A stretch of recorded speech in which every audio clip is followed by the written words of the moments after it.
better not have no plans tonight. Movie time and it's feeling right. You're looking for a love that lasts. You'll find it at Romancing the Podcast. Ooh, ooh, baby, you had me at hello. Ooh, I love you. I know. Ooh, ooh, baby, you're the wind beneath my wings.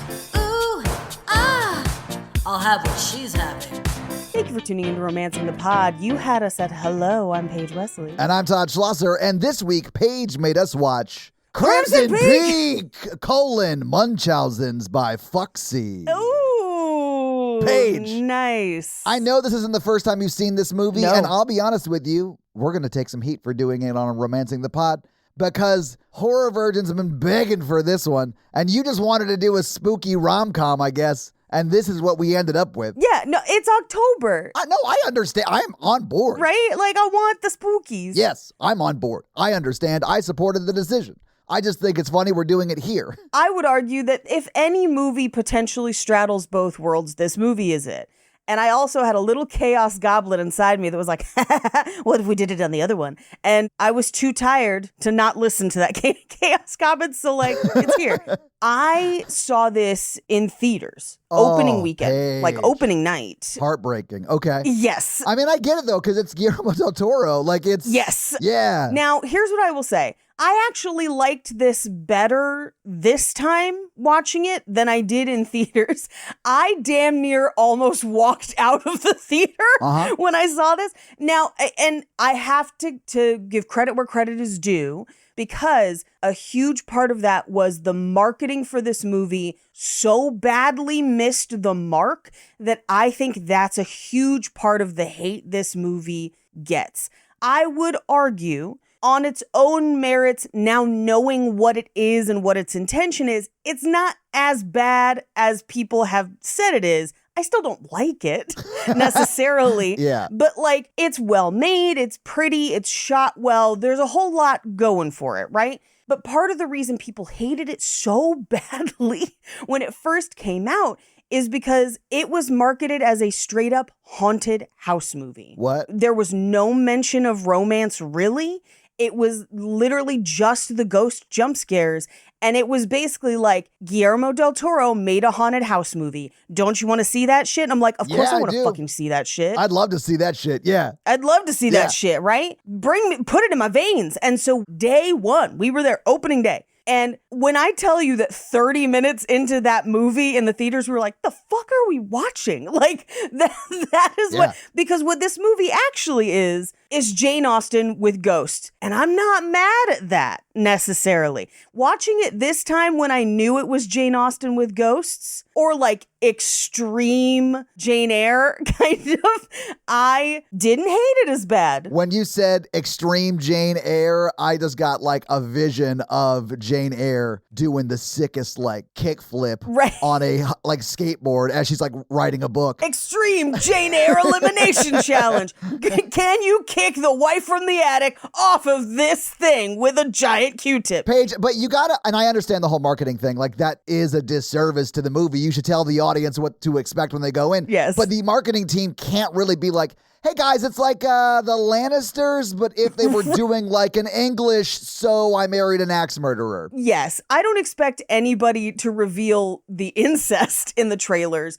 And, industry hindsight is 2020.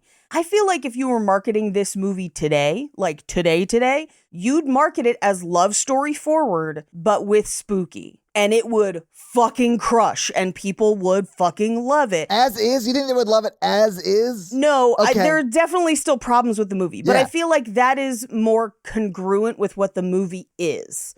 There's definitely still problems. This movie is paced bonkers. Like, you could cut a half hour out of it, and I think it would be way better. I mean, yeah, probably. I truly don't think it needs as much as it has for the story it contains. Yes. Yes, 100%.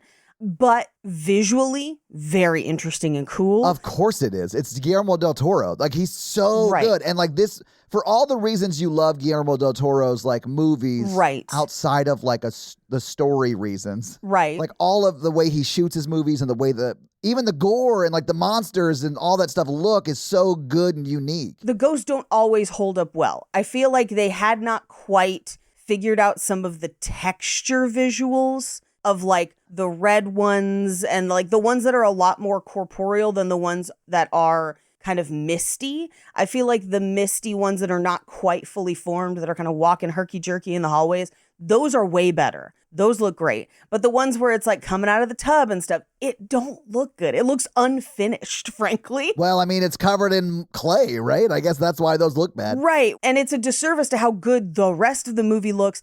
There is some wild, amazing color theory in this movie with yellow versus black and a whole bunch of stuff. Like, there is good, interesting shit in this movie. But the problem is, the story is one we've kind of known the whole time, or known throughout other media. The audience knows too much. So we know she's in danger the whole time. So we're just waiting for her to realize it. But it means that there's not much for us to discover within the movie except for the incest, which rubs a lot of people the wrong way. Specifically, siblings shouldn't be rubbing each other that way.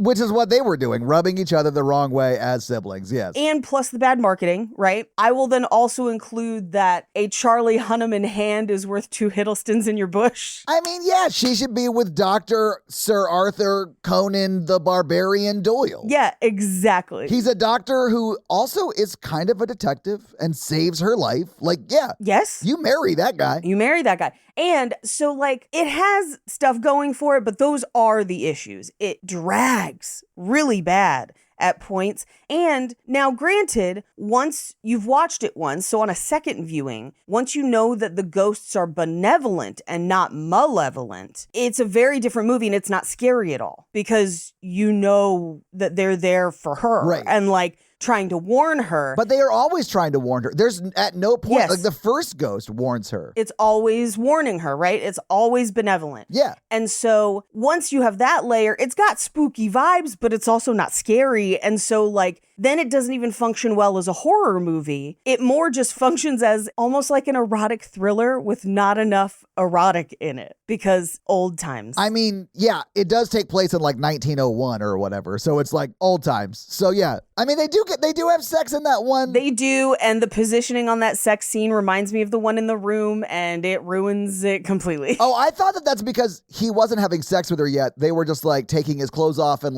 then she got on top and inserted. Maybe. Honestly, she got on top and took her reward, Paige. Go for her. I felt so bad for her because she was like married to, I would say like a lot of people think this actor, Tom, is hot. He's too pointy for me, but sure. I get it. The man looks like a scarecrow, but I have heard women find him attractive and I support that. I don't care. I think my mom does, honestly, but she's also like a Cumberbatch lady, I think. Ooh, I get the Cumberbatch. I get it. I want someone with a name that like I could never pronounce correct in front of company. You know what I'm saying?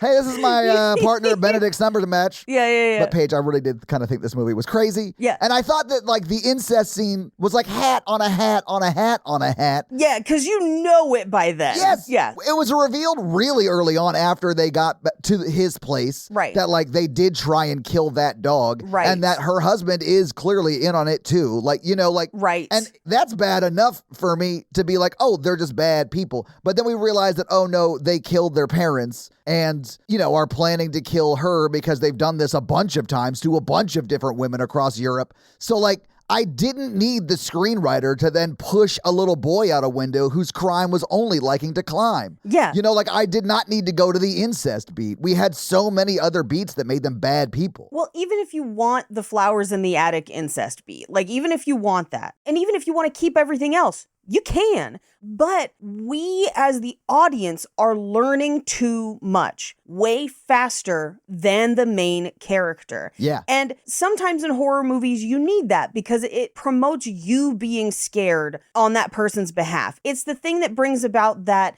oh, don't go in there, like that kind of thing. Yeah. But in our case, in this movie, not only do we know that she shouldn't go in there, we know that she needs to run, and we know that somebody's already coming to save her, and we know all this stuff, and she's still just wandering around the house.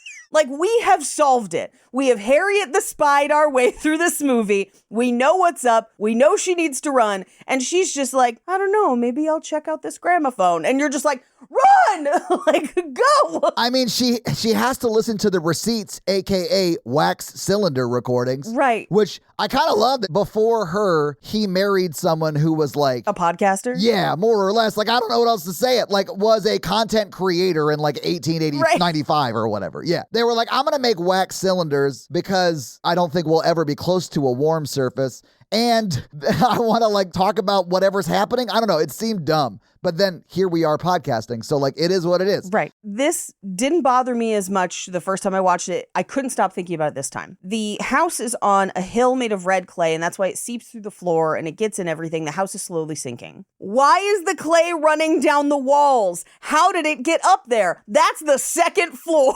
How dare you look for causality in this movie? Like, why? That is on you, honestly. Did you not know that in this universe, clay can climb? It can climb. Well, and I know they're like, it looks like the walls are bleeding. I get it. That should be the basement, though. Yes. That should be the basement that has already sunk into it. No, I 1000% agree, Paige. Second fucking floor. And she's just like running up the stairs and there's stuff running down the walls. And I'm like, what the fuck?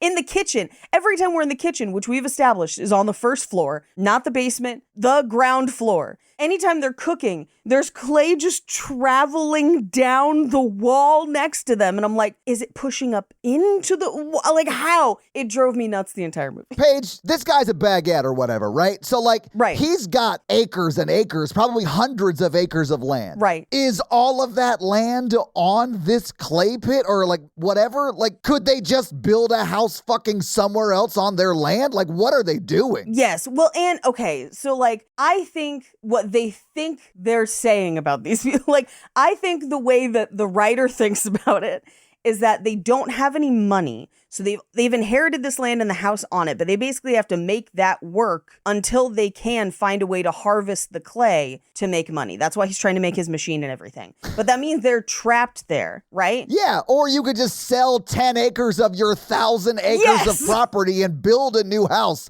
I don't have to have sex with my sister about it. Could they just grift their way across Europe and abandon the land? Yes. Yes. Like, absolutely. God, man. And that's a key flaw of the plot is like, they don't have to be there. Like, they're clearly really good at marrying into money and then disposing of those women once they have their fortunes. Yeah. And they seem to just keep blowing those fortunes on this machine when they could just be in Venice. Like, they could change their names. No one could know their siblings. And they could just grift their way across Europe and America.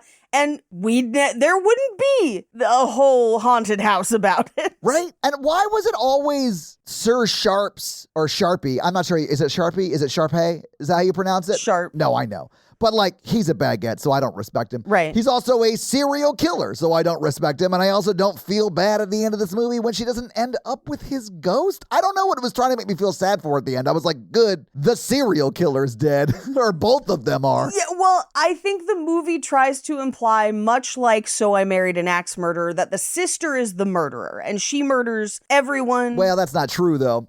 It's not true. At all. Because we do find out that he has at least killed one or two people and that they like switch off and she's like, it's your turn now, basically. Or even like he is the fly trap to her like killing them. Like he is complicit in their murders. Like he's an accessory at minimum. I don't think his sister should have killed him, but he should have been in jail for the rest of his life and not married to Edith, right? Because yeah. Charlie Hunnam is right there stabbed. He needs you to help walk him back to town anyway. Just marry the man. Hey, you got to get Sons of Anarchy back to safety so we can continue to look at his abs. And then not watch the Netflix Ed Gein show because what the fuck? Chasing people with a chainsaw? Did you even read about Ed Gein? No. Paige, that guy, all he does is make serial killers fuckable. It's terrible. It's terrible. Like it's not, they don't even like resemble the actual cases at all normally. It's just like, wouldn't you like to fuck Charlie Hunnam? Well, what if he was Ed Gein? Yes, but not like this. Yeah. Yeah, Ryan Murphy's also the meanest a celebrity's ever been to me in real life. Really? Oh yeah, that guy's a fucking monster. Well, now I have a good reason to hate his art. He's the worst. He's an awful person. I mean, I know a bunch of other people have said that and know that and talk about it. That's not news now, but he is the meanest person I've ever met in person. Anyway, but I think what the story thinks it's doing is that they think they have created enough groundwork for Tom Hiddleston's character to have been in love with Edith, and she's the one that he's willing to like break the cycle of incest for. But I think it's just infatuation, and he has felt trapped in the relationship with his sister and saw her as an escape. I don't think it's real love. 100%. The movie, I think, thinks it's real love. Nah, he's just monkey branching to get out. Right. No, yeah, he's monkey branching so hard. So hard, right? Yeah. And that's why they have that scene with the ghost at the end, because they're like, oh, well, like lost love, guess she's stuck with the doctor. And I'm like, I mean, come on.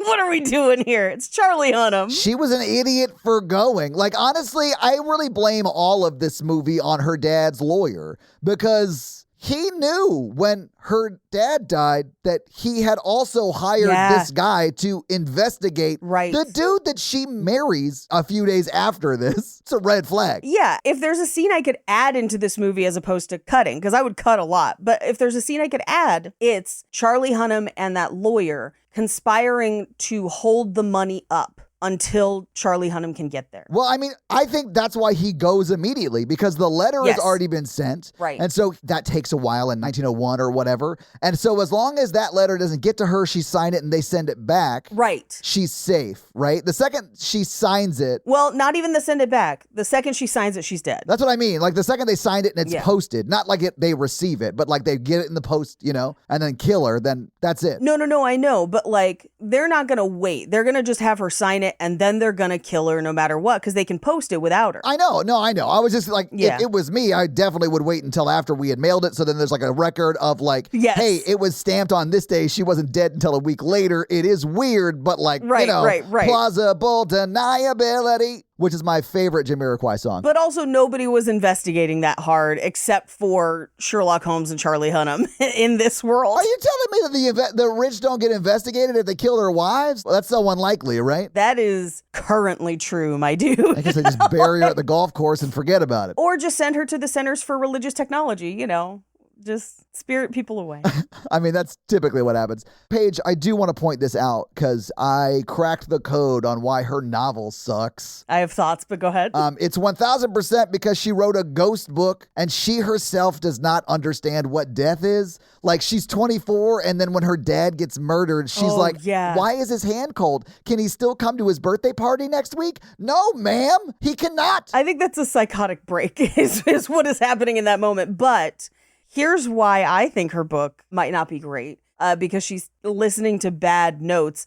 But I think she's supposed to resemble a Mary Shelley. Yeah, they say that multiple times. Yeah. They say it multiple times. They beat you over the head with it. Yeah. And so it's almost like, what would a story from this Frankenstein lady seem like?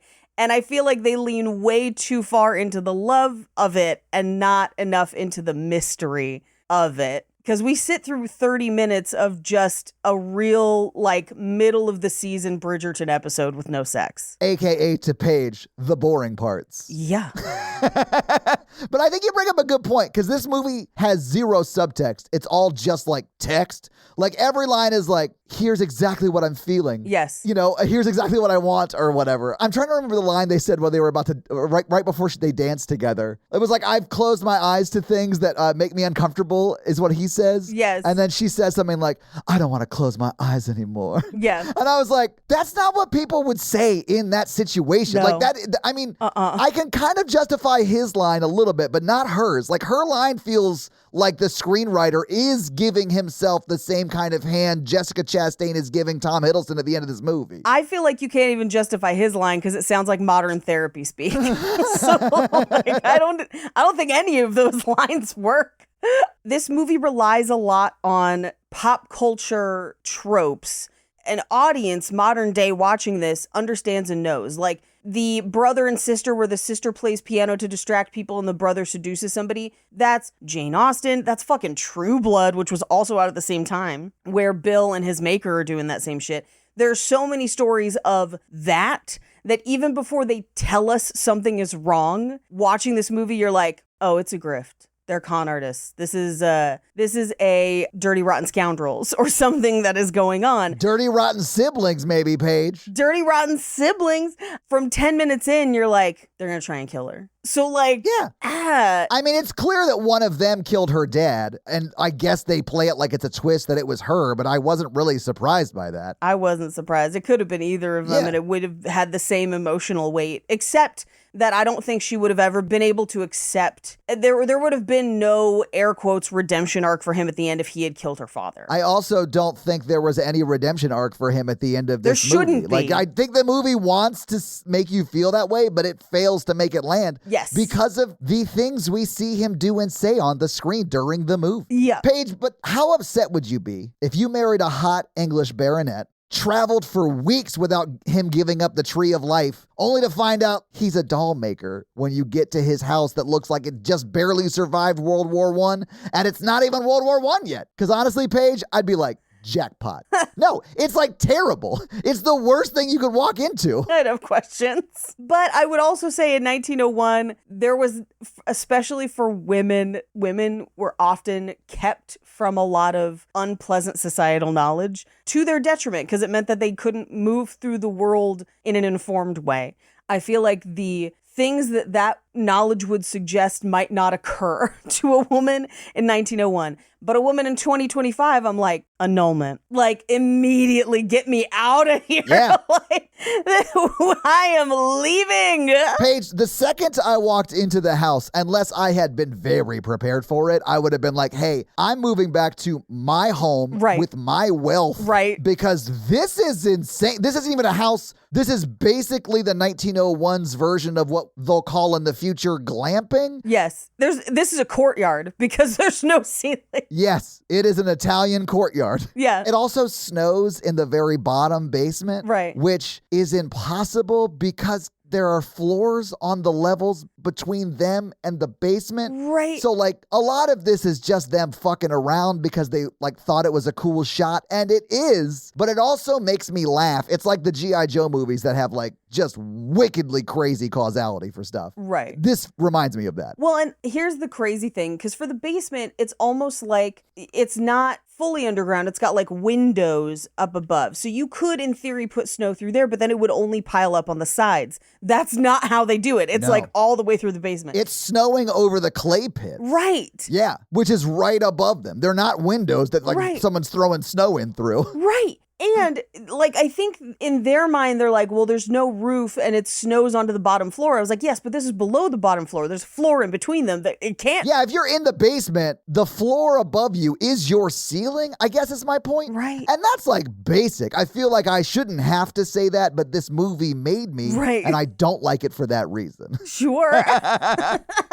also hated that the person that they had killed most recently's name was Enola, and our main character's name was Edith. Like, they're close. Was he just like, oh, thank God, I can marry someone with an E first name so we won't have to get new decorative towels? Like, it just seemed weird that they had such a similar name. And so the Enola Gay was a Boeing B-29 Superfortress bomber. Well, not for like 50 more years, or 43 Yes. more years.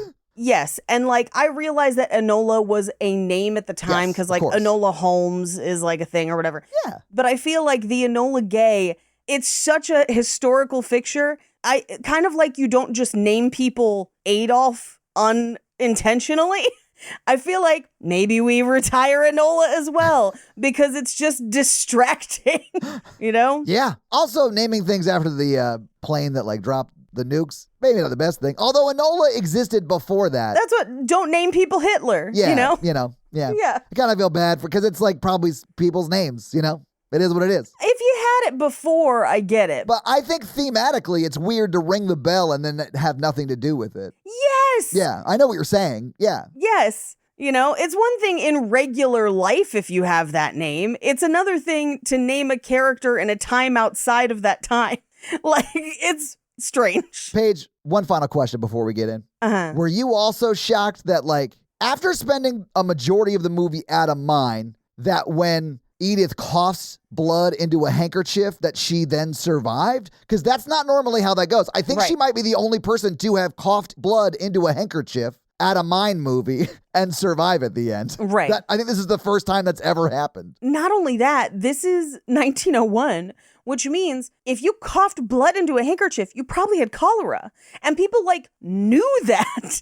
And so the fact that she wasn't immediately like, oh my God, I have cholera, call the doctor so that I don't infect y'all or whatever, like crazy. It is crazy that she's just like, weird, and then goes about her day. I got the red lung pop. I also was like, what if they had revealed it was just clay? That she's just like breathing it in through the air. That actually would be kind of funny if she was like, no, I was not poisoning you. And they're like, no, you've been breathing in too much colloidal clay or whatever. So it's like, it's turning you red. Anyway. Yeah. But Paige, perhaps we should just go through this bonkers movie scene by scene. Let's do it. We open with a creepy song and a logo, and we have our main character standing covered in red with a cut on her face in the snow. And this is adult Edith. Yeah. And we get a voiceover that says, ghosts are real, this much I know. Then we cut into the past with a coffin. And she basically says, I know because I was 10 years old. My mother died of black cholera. Black is the representation of death in this movie, specifically as a color. We'll cover it a bunch of other times. Well, and also black cholera is pretty bad, but she got lucky because it's pretty quick. Yeah. If she had gotten pink cholera, it's way worse because it's just dysentery, but you shit rainbows. So it's like, it takes a lot longer to kill you. I got blue cholera because I drank too much Gatorade one time, but like, I'm fine now. I have definitely gotten some Gatorade shits. That happens. Yeah, you can't drink too much of that. Yeah, Fruit Loops can also give it to you. But anyway, so it's a closed casket.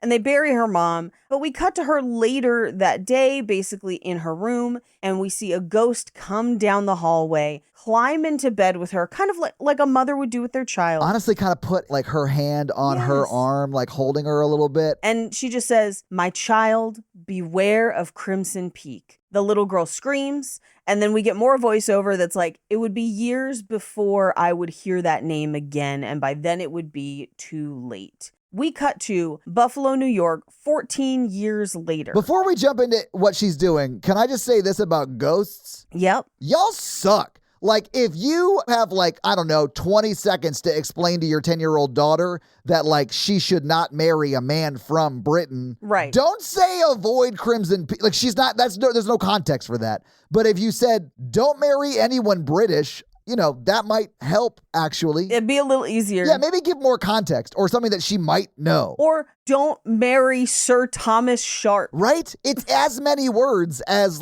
avoid Crimson Peak or whatever. Right. I also want to note, so it's 14 years later, meaning she is 24 years old, which at the time would make her almost a spinster. Gross. 24? 26 would have been, solid spinster territory. Now, granted, we are at the time in which this is changing. She's clearly writing. She's been to school. She can read. She's educated.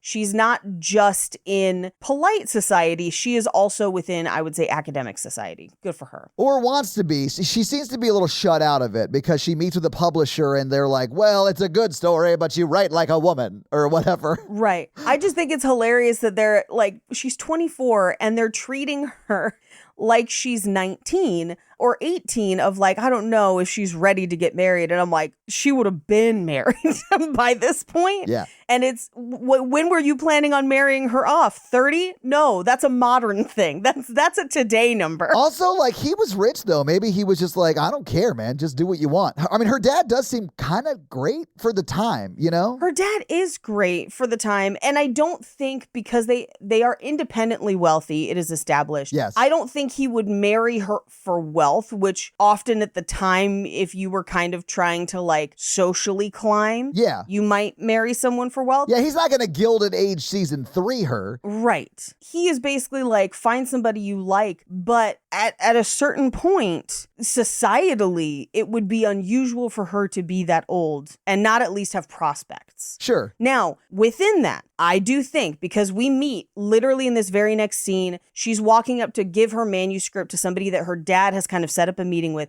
She runs into Charlie Hunnam, who has returned from traveling abroad to set up we will find out it's ophthalmology practice in this same building. Yeah. And they are clearly friends of the family. I feel like her dad is really rooting for Charlie Hunnam, and they have been friends their entire lives. And now that Charlie Hunnam is back and established, I think her dad is like, let's make this happen, because he's a guy with his own thing that he's created. He works for himself. He's still doing well. He does come from a well-to-do family, but he has struck out on his own. And that seems to be what her dad really values. Yeah, he wants someone for her that he knows will be able to provide for her, which I think is a valid kind of wish for your daughter. Sure. And he has means to take care of her for the rest of his life. Right. And so he doesn't really see a rush, it seems, to get her married off. Right. So, like, yeah, why not go with the guy she's known forever, clearly loves her, and, like, Right. isn't a fail son, does come from a wealthy family, but is, like, working. Like, Right. It's like jackpot right there. Yeah. But, of course, Edith is like, I mean, he's all right, but have you seen the serial killer from Britain? Come on. He's so pointy. He's too pointy. My girl, we're going to sit down and we're going to watch season 1 of Sons of Anarchy, and then we're going to reevaluate this situation, okay? Come on. But literally, as she and Alan, who's Charlie Hunnam, are reconnecting, his mother and sister, who are, the sister not so much. The sister is kind of a nothing character. She doesn't even really speak. Yeah, she has like one line. It's very short. Yeah. But the mother is really painted as someone who is purely a social climber, only cares about status, only cares about money, and doesn't particularly like Edith. Well, yeah. But Edith like really calls out, well, I'll say like Charlie's mom, Charlie Hunnam's mom, Right. lets it slip that the baronet or whatever, The baguette. the baritone or whatever is going to come and like whisk her daughter away for marriage. Right. Which means she would have died, mind you. That daughter would have died, yes. Yeah. So like you're welcome, mother-in-law, by the end of this movie that your daughter didn't die. But I don't think she likes Edith's character because she like sees the class system for what it is and like comes from society but doesn't value it very much. I mean, she even says like, what even is a baronet? And then, or someone says that, and then she says a man that feeds off the land that others work for him. Yes. A parasite with the title. And I was like, man, I love that. So the mom-daughter combo are Cressida Cowper coded for you Bridgerton folks, but it's very much, they have money, but they inherited money. Yeah. And so they need to keep money because they don't have an industry that continually provides money, as opposed to Edith, who her father, it seems like, has a number of industries, a number of businesses, and they are looking down on her for working for her money. 100%. Yeah. That is part of it. Which is embarrassing. Yeah, it's crazy to do that. Like someone who can't looking at someone who can. Yeah. And getting like, oh, you're so gross. I'd be like, all right. I mean, consider the source, man. Like, I don't care what you think about me. It's gross that you have to work for your money. But again, that's what their son, Alan, is doing. Yeah. He has a trade, right? Yes. Anyway, so the mom already established as kind of mean. But we cut to her in the office of this publisher, and they're like, oh, I thought this was a romance story, purely because she's a woman. Right. That is purely the assumption. And she's like, no, it's a ghost story. And they're like, you got to add a love story to it. First of all, bitches, write ghost stories. Write whatever you fucking want. You don't need to add love stories to shit, but if you do, I will read it. I might also read your regular ghost stuff. So what you're saying, Paige, is the publisher, even though he was an asshole, was right. I would say that the publisher probably did not give the same literary merit to those romance stories.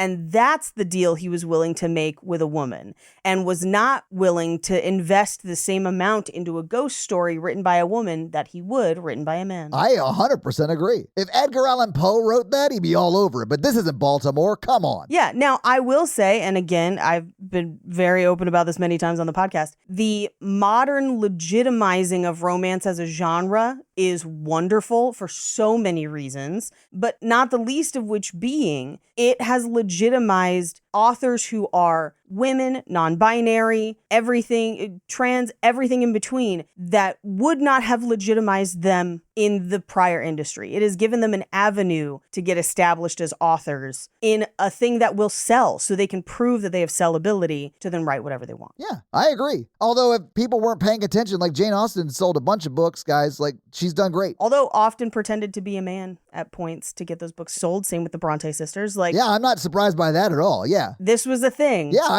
I'm sure it was. Anyway, he turns her down. So she's going to write for somebody else. She's maybe going to add a love story. She also decides to type it because she thinks that they saw her handwriting and knew it was a woman. So she's going to try and submit as a man and see if she can get it published as is. Yeah. Good call. Yeah, she's going to do what J.K. Rowling did when she wanted to show up as a different gender in society. and she just changed her name to a man's name to sell more books. Yeah. Which I do think, like, and I clearly am sort of poking fun at her for doing that and then having the views that she has. Terrible. But also, it sucks that I'm sure that helped her sell more books. Oh, 100%. I have absolutely submitted for things under different names. Oh, no, I do mean that too. Yeah. Of course, that No, yes. classical misogyny. Yes. But also because, like, they're not her name and all the bad press she's been getting because of the Yep. weird views she has, you know? Yeah. Anyway, Yeah. that's what I was thinking in my head when I said that. But yeah, no, I agree with you too. Yep. Anyway, she goes home to tell her father, and he gives her a pen because he was like, I was kind of hoping this would be a celebration. I'm kind of sad they didn't take it. And she's like, well, thanks for the pen, but I'm going to have to type this out. That pen is Chekhov's pen. It is. I wrote, it's the pen of second chances page. Yes, of course. Because she, like, is going to sign the paperwork with that pen and thereby allowing them to kill her, story structure-wise at least. Right. And then she stabs Jessica Chastain with it. Right. Love it. Love it. But so she asks permission to use her father's typewriter in his office. So she's in the office typing, and who should walk in but Tom Hiddleston, the fancy baguette. He, like, if you turn a baguette up on its side, I honestly don't know if I Not could far tell off. them apart, honestly. Yeah. You know, baguettes are delicious. You should take this as a compliment. But he picks up one page of her story and is like, ghosts and they're a metaphor for death. I think it's brilliant. And I'm like, you can't get that from one page. Paige, Like, he's a murderer who is very good at getting people to like him. You know what I'm saying? Yes. He is a full-on sociopath manipulating his next villain. He is not saying anything truthful to her until he's on the stairs, quote, breaking her heart. No, but within the story, and we don't see him do this, it is possible that he had researched her and found out what her book was about. Given that I don't think she has shown the manuscript to many people, I think it would be very difficult for him to do so. So while he might know that she is the only daughter of this widower who has a ton of money and she has no other living relatives and therefore she's a prime target, I don't think he would have actually known what the book was about. So he might have had to lie differently. But instead, in the movie, he just picks up one sheet of paper and he's like, ghosts, metaphor for death, brilliant. Which is hilarious to me because there's no way that would be on one page. No, it's like reading one page of a book and surmising all of it. Right. And they say it's a novel. It's not a novella. It's not a short story. It's a novel. That bitch is a novel. Like, that is a long-ass book. It's 50,000 words minimum. Even if you read the whole page. 300, give or take. At most. That's all he read on that page. And again, depending on your typeface or whatever, there might be more than 300 words on that page. But like in the moment, the thing he could have like scanned, probably 300 words total. Yeah, and he read 8 of them. Anyway, we cut to the meeting where he is pitching her father and what seems like a board of directors for like a venture capitalist firm or what would become a venture capitalist firm to give him funding for his clay mining machine. And she like pops in to watch the meeting and seemingly because she's kind of already got a crush on him. I think she's like, he's spindly and spooky and I'm into it. I mean, 100% she is. I don't know if she sees Charlie as like a romantic option right here. Yeah. At this point in her life. And I think it might be because she's known him so long and he maybe hasn't expressed an interest until now because he was like, I'm trying to be polite. Yeah, exactly. He's like trying to live Yeah. by the rules of society. And as a man, he needed to set up his enterprise before he was allowed to like go wife hunting. You know what I'm saying? Like, Right. And that sounds way worse than it is, I guess. But you know what I'm saying? But no, you're absolutely right for the time. Yeah. So like, I think had he expressed his romantic feelings way younger and like it was unrequited for a while and now he's like, they're on the cusp of getting married, it would have gone very differently. Right. I think it's because she doesn't see him as a romantic option, I guess is my point. Right. And so during the meeting, her dad is like, you have tried to get funding a bunch of other places. Milan, Scotland. He like knows all the places, which to me was crazy. Like, how would he know that before he hires the PI? I think because it's in the proposal. Oh, okay. And he has maybe talked to the other companies. Well, hey, Tom Hiddleston, just really quick. Just come over here really quick. Let me give you a little presentation tip. Maybe don't talk about the 3 other companies that turned down funding your thing during the presentation to get more funding. What are you doing, you moron? Okay, I think it could also be back channeling. In 1901, how do you back channel in 1901? Because I think Tom Hiddleston queried a bunch of venture capitalists to try and get meetings from them. And like when he's in their area, he does, right? But these are, air quotes, titans of industry. Yeah. Which means that they probably have connections with people overseas or people in different cities, people doing other industrial things that might play into their business in some way. And it would not be weird, I think, for them to be like, hey, this guy asked me for a meeting. Have you talked to this guy? I mean, maybe, but you'd have to have a lot of time, I guess is my point. Because it's way more than a phone call. Well, telegrams. Although, yeah, they did. I was going to say that. So they could wire each other, but it would be a really slow conversation. Right. Hey, shady dude asking for money. Stop. Do you know who him? this guy? Stop. Why use many word when few word do? Stop. Yep. Mr. Monopoly here. Monopoly is back at McDonald's. Register in the McDonald's app so you're ready to get your bag. 2 ways to peel for a chance to get your bag. Physical peels with select items and digital peels with others to get your bag. Play Monopoly at McDonald's. Ba-da-ba-ba-ba. No purchase necessary. See rules at playatmcd.com for full details and amoe.playatmcd.com to play without purchase. Ends November 23rd, but bonus play ends November 2nd. Monopoly is a registered trademark of Hasbro. Copyright McDonald's. With so many options, why choose Arizona State University? For me, the only online option was ASU because of the quality. Their faculty was really involved with their students and care about your personal journey. The dedication to my personal development from my professors, that's been extremely valuable to me. Earn your degree from the nation's most innovative university. Online. That's a degree better. Explore more than 350 plus undergraduate, graduate, and certificate programs at asuonline.asu.edu. Anyway, he also then tells him, he's like, you inherited your wealth. We are all blue collar men who built our industries on effort, not privilege. Basically, none of us were born into this. We have built our industries and that's why we are here. And essentially, Tom Hiddleston is like, yes, but I've given up all of my inherited wealth to do this. Right. So that this can be the thing I build and my will is strong. And they're like, we got to think about it as it's probably no. It definitely is. It sounds very no when he leaves. You know, I don't think there's any glimmer of hope, really. No. Although I don't think they give him a flat out no, but it is what it is. Yeah. I would also mention that at this point, we are like 20 plus minutes into this film. One ghost, no other spookies. I don't know, man. I thought that machine he built was pretty spooky because he thought it was revolutionary, but it was pretty much just like what a steamer ship uses. Yeah. But for clay. Yeah. It wasn't even like electric, which would have been like state of the art at the time. You know what I'm saying? Because like, right. It was like the invention that Belle's dad invented in Beauty and the Yes. Beast. Like it's that kind of invention. Yes. Which feasibly I think would work for like the 6 feet that the like spinning wheels of buckets that scoop up the earth Right. would like dig. But it's not something that you can lower. It's like built into like stilts that are on the ground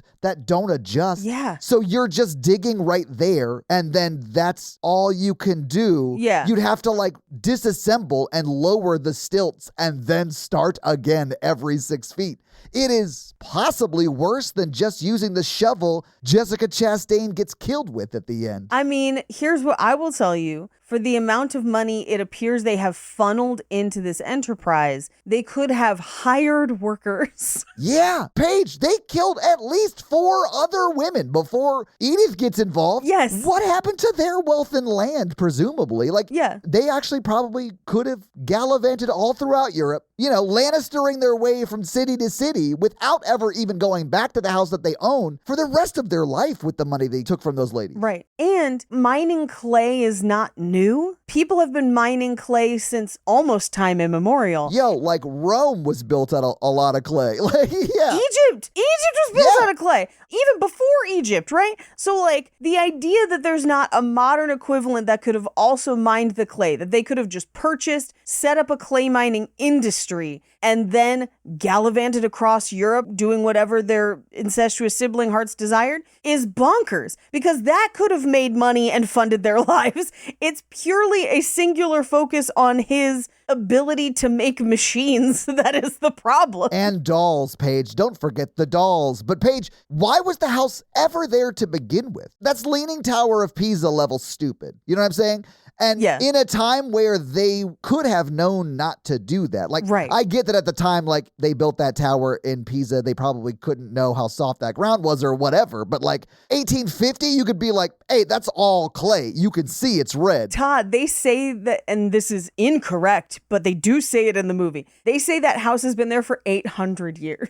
No, it has not. I know, because it is clearly built with the sensibilities of the last 100, maybe 150 years, right? Yeah. Right? And if it had been there for 800 years, the clay would have been something they had dealt with a long, long time ago. Yes! That's like saying, oh man, this house was great till all the fucking clay moved in next door. Like, that's not how clay works. Like, it's been there it's longer just than the there. house. Like, it's whatever. Like, this is crazy. Todd, if they had built that house 800 years ago, what would it be built out of? Fucking clay! Like, what are Probably, we yeah. talking about? This movie? Yeah. No notes. Or it would be like a castle, basically. But it's not. It's like a creepy old Victorian house. A castle would have sunk way before this big, arguably wood house. Yes, because it would have been heavier. Yes, it would have been way heavier. Maybe that's what happened to the original house, and then they built this on top of the ruins that were the castle that were on the clay land. This is so dumb. It's such a weird plot point, and I know we're sticking on it, but like it is inexcusable. It's so confusing. Like that is not the way any of this would happen. No, and the clay is kind of an important plot point, but once you get to the end and realize how much it influences the plot, it's not really. Like, you didn't need it. You could cut that clay part completely out of the movie and the rest of the movie still stands, because you could have just been like, he's getting a thing for this invention. He doesn't care about that invention. It is bullshit. This is a ploy for him to get to the daughter, to get the money, Yes. so that they can just keep funding their life in this crazy, decrepit house. Now, what I would say would probably be a good choice if you went that route was to have the house actually be very nice, but full of ghosts. Paige, if quicksand in real life was red, it would have been built on quicksand. They just wanted to do a thing that was like creepy because it looks like blood. You know what I'm saying? Like, Right. the clay part doesn't matter at all. It doesn't matter at all, and they spend so much time on it in the movie. Yeah. But yet didn't think at all what someone would do if they had a house that was slowly sinking into clay, which is, I don't know, survey a part of your huge land holdings that don't contain clay and build a house there and then move there. Well, and I don't think the movie understands, because like they do have land. Yes. Because we establish that the nearest neighbor is acres, potentially miles away. 4 hours by foot from town. The implication being they own a substantial part of that land. But then the movie acts like the only thing they have left is the house. Like modern day, as opposed to like back then. Because like modern day, you don't really own that much land. You might have the house and whatever it's sitting on. But like in this one, there's a forest around. There's Yeah. like a whole bunch of other places that you could have built something, farmed something, any number of things that the movie is just not addressing at all. And I do understand that.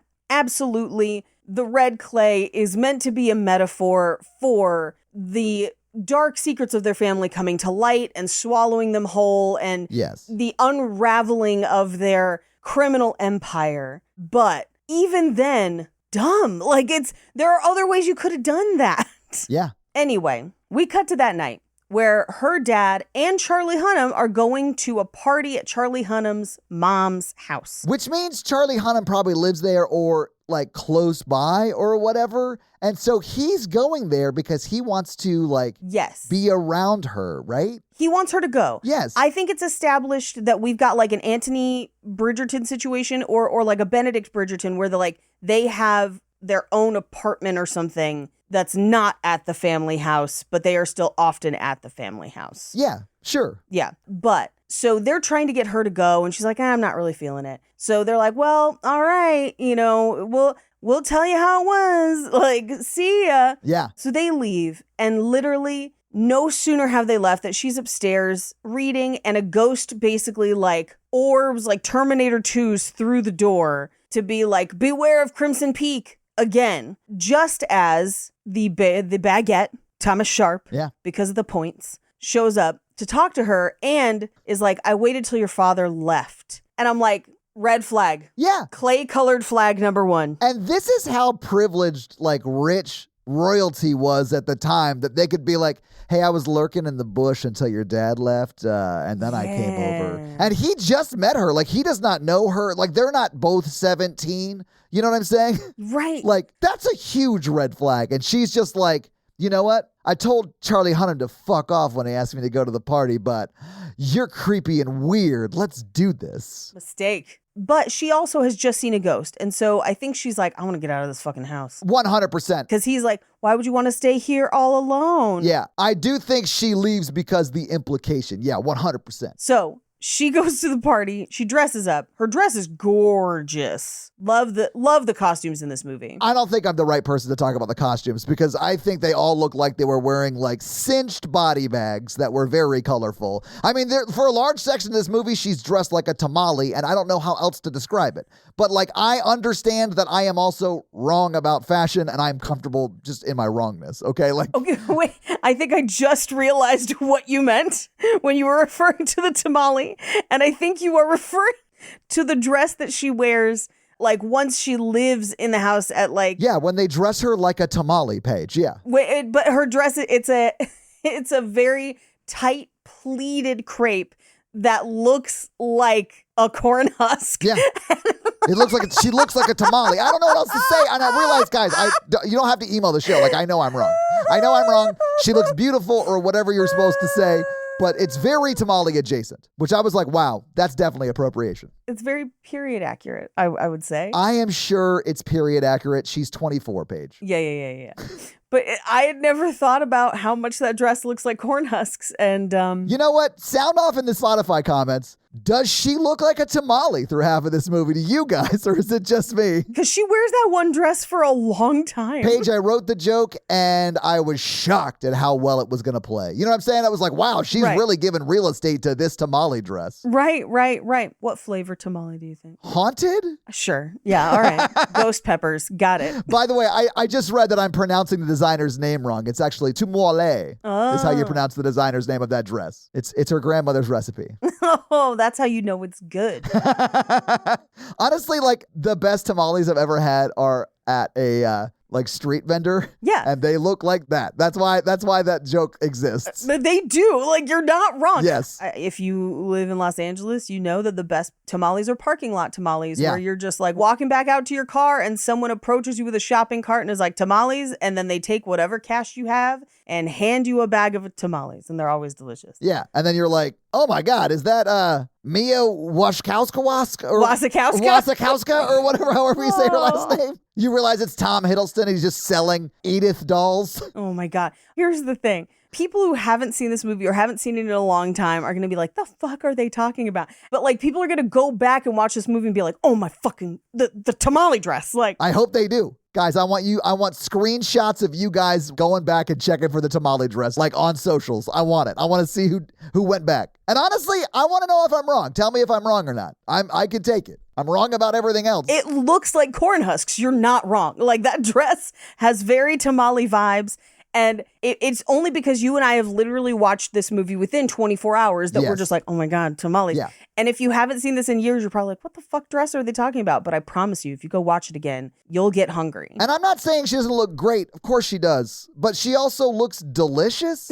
Yeah, of course. Like, you want to peel that dress off her before you eat it so people know that you know how to eat a tamale. Honestly, like, during the one sex scene we get with the guy who's also sleeping with his sister, he was peeling that corn husk. You know what I'm saying? He was peeling it. Right before he ate it. One time I had pineapple tamales. What was his name, Paige? What was his name? I don't know, but he was very well seasoned.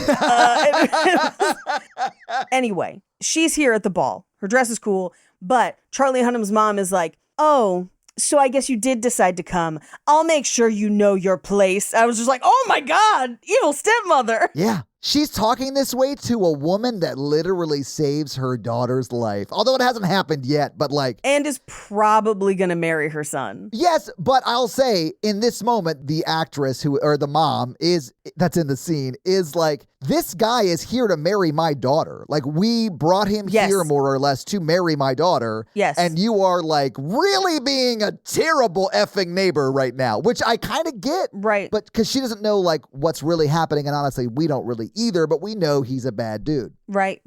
So they do the waltz while his sister plays the piano. The classic, like, Victorian grifter, she plays the piano, he dances with the lady. Like, very classic. Yes. And he does specifically ask Edith to dance instead of Eunice, who is Charlie Hunnam's sister, who looks devastated, but thankfully lives to be devastated another day. So, yeah, I mean, honestly, if she had gone and gotten married to this guy, she would have ended up as a key that just said Eunice on the top. Yeah. Because the police will never look into it. Like, they'll never be like, why do you have keys that have all of your husband's ex-wives' names on them? Or, like, widowed spouse on them? Well, frankly, this is how Belganess gets away with murdering so many people for so long. Back in the day, like, they're hours away from town, right? Who's coming to check? In fact, one thing that I actually like that this movie does is that Edith, in meeting other people, they just assume it's been one wife the whole time and they're just finally meeting the wife. Right. And don't even realize that it's been 4 different women, because who could keep track? And nobody's going out there to see them, and like, just the distance and the slowness of traveling information means that it's incredibly hard to track down when people disappear at all. And so, like, it wouldn't be until her letters went unanswered to her family that people might start to look, but all they would have to do is write a letter back that said, so sorry, she got some illness and died. And no one would look into it. That would just be it. They'd be like, oh, damn, she got the flux. Yes. Man. Flux capacitor. She traveled forward in time. She'll be back at some point, I'm sure. Yeah. She'll be riding a train that flies. Right. But her dad is suspicious, and rightfully so. And we cut to him the next morning shaving at the club, which I actually think is really interesting and like a fixture of the time that we don't see in a lot of movies, but was a thing where like it was almost like a men's spa. It was like a men's athletic club. I have been to one. Yeah, I was going to say, have you ever been to one? I actually Yes. stayed in the Pacific Union Club in San Francisco once because a member actually like just let me stay in his suite there. Right. And it was cool, but it's a different world altogether. I'll just say that. Like, I didn't feel very comfortable there. So the one I've been to is a historical one here in downtown Los Angeles, where now they have weddings. People get married there all the time, but all of the like stuff is still there. The one I went to at the time, this is a while ago, so this may have changed, but like women were only allowed to eat in the bottom level of the place. We had certain wings and you could only go to certain places. Yeah, so like women couldn't stay there. Right. They couldn't come up into the second floor or above where the rooms were. Now that may be different now, I don't know, but like when I was there, that was the rule. And I was like, this is a weird, definitely haunted place. And maybe that's just because I'm not comfortable with this kind of wealth and it's just like a fine, normal thing. But like, I was very uncomfortable there. It was cool and I was very kind of this person to let me stay there. Sure. But if they had offered again, I'd been like, I'm good. I got it. I did it. I feel like it's one of those wealthy person things that has kind of gone by the wayside in modern day, because now modern day wealthy people just make their houses like spas. Right. But so like there's a Korean spa by my house that I go to often. If there was an option for me to go daily or like even a couple times a week, I'd be there all the time and I'd be doing stuff like this of like, yeah, I have an important meeting. I'm going to shower, scrub, and do all the things here and then go to my meeting, which is essentially like what her dad is doing. He's there in the morning to do all his prep before he goes into the office and to eat breakfast and whatever. Yeah. But it is a shared communal space.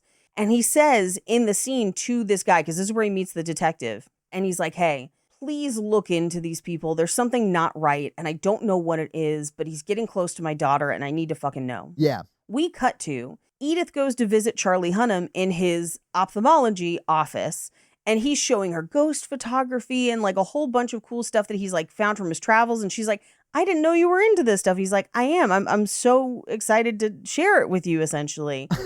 And he then says, he's like, I understand why you're fascinated by the Sharps, the baronet and his sister, but please proceed with caution.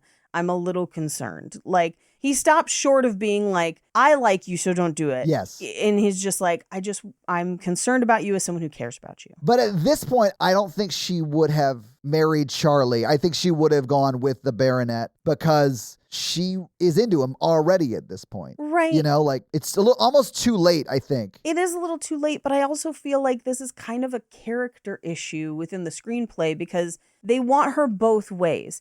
They want her bookish but worldly and like a smart girl who understands a lot of things that shouldn't really care about the social climbing.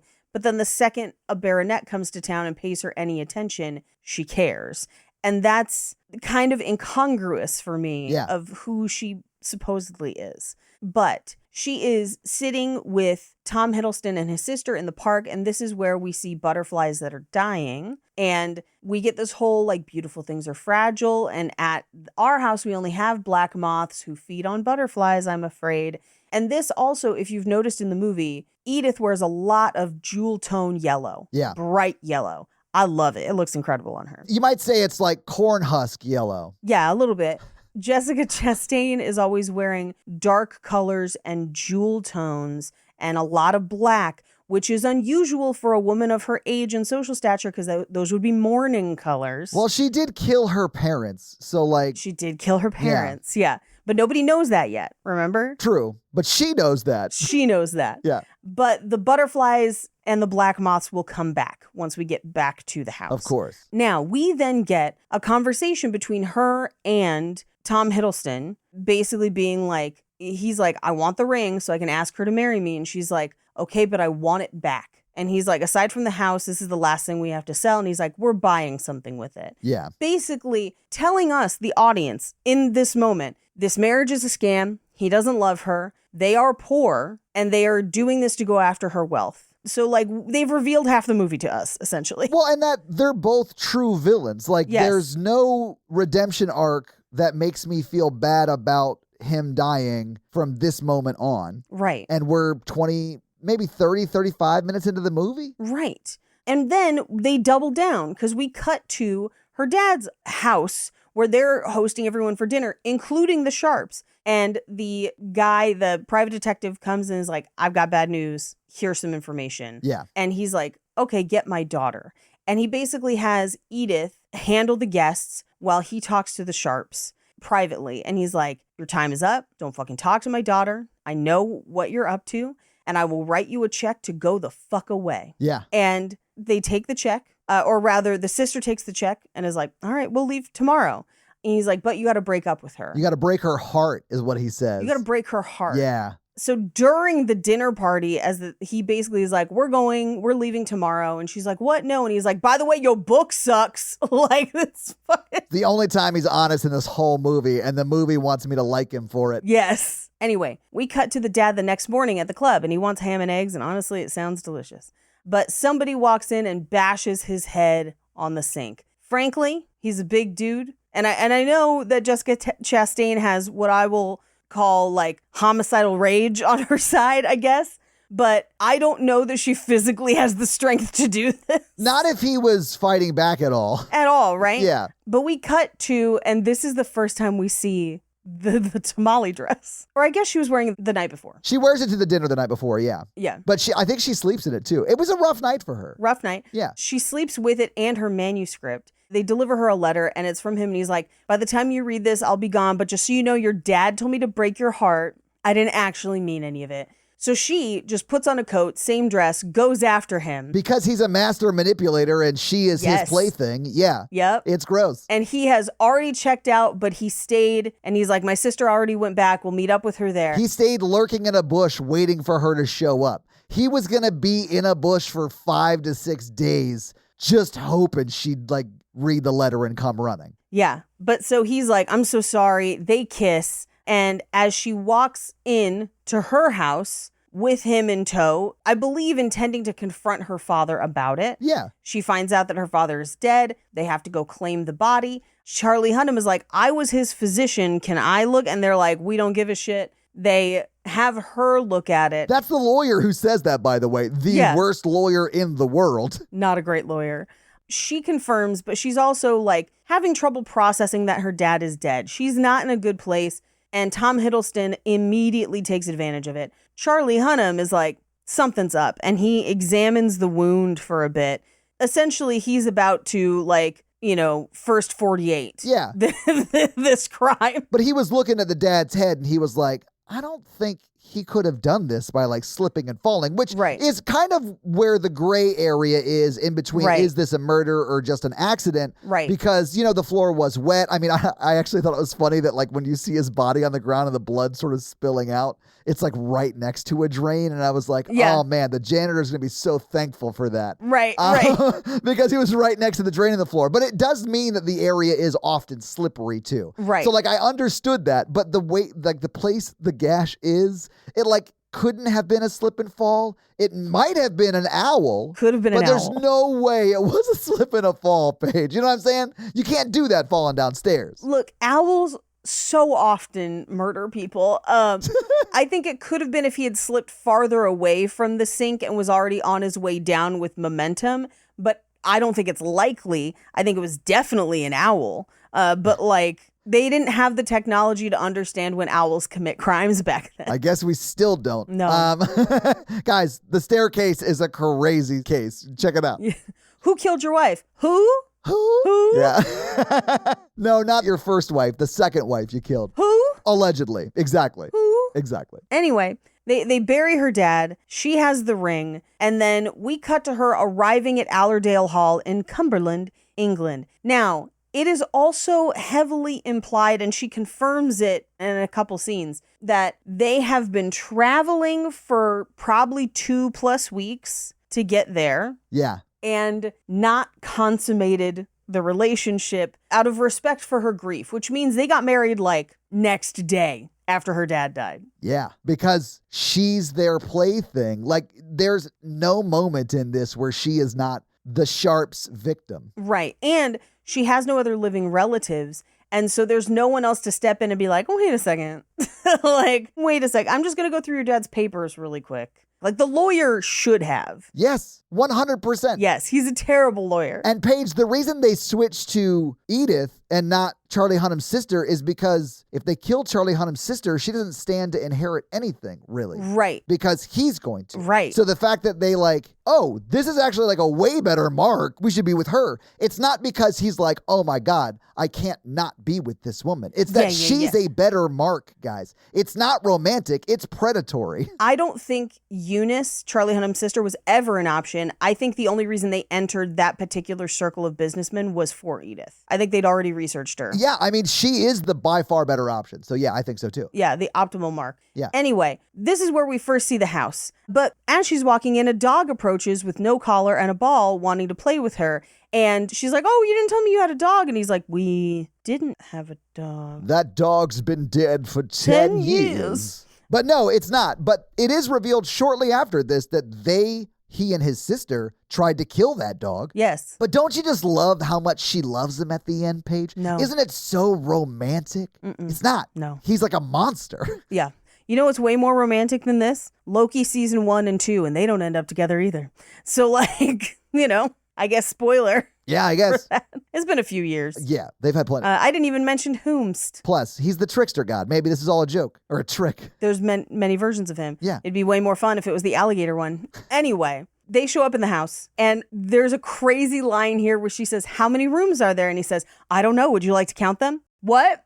This is not the Winchester Mystery House. How many rooms are there? You should know. Yeah, that's a definitive number, my man. Right. You know how many rooms there are? If that number is changing, we have much bigger problems than the clay. Right? But this is also where we see the giant hole in the middle of the room, which just serves to make that room look cool. Absolutely. Paige, before they walk in, they meet a character that does establish that people in this house or this area, town, Yeah. think that she is the person he married a long long time ago, right? Yes. That character's name is Finley, and I remember because I didn't understand what they said the first time because the dub was so bad that I had to back it up. It was like the dub on Finley was so bad, it looked like they were actually speaking in a language that didn't have letters. Right. And they had to like dub it for English. It was crazy. Like it was so off. Yeah. But this is the other thing of like, Findlay is also presented as the person who helps him assemble and disassemble the machine. Yes. And run the machine, which means he would have met every previous Mrs. Sharp. Yeah, Paige, it does mean that. He's an accomplice. Like, he knows he's complicit. She truly should have to kill Finley to be safe because he knows and serves his master willingly. He's the Igor of this situation. That's exactly why I said it that way. I agree completely. Yep. They get back into the glamping house that honestly sucks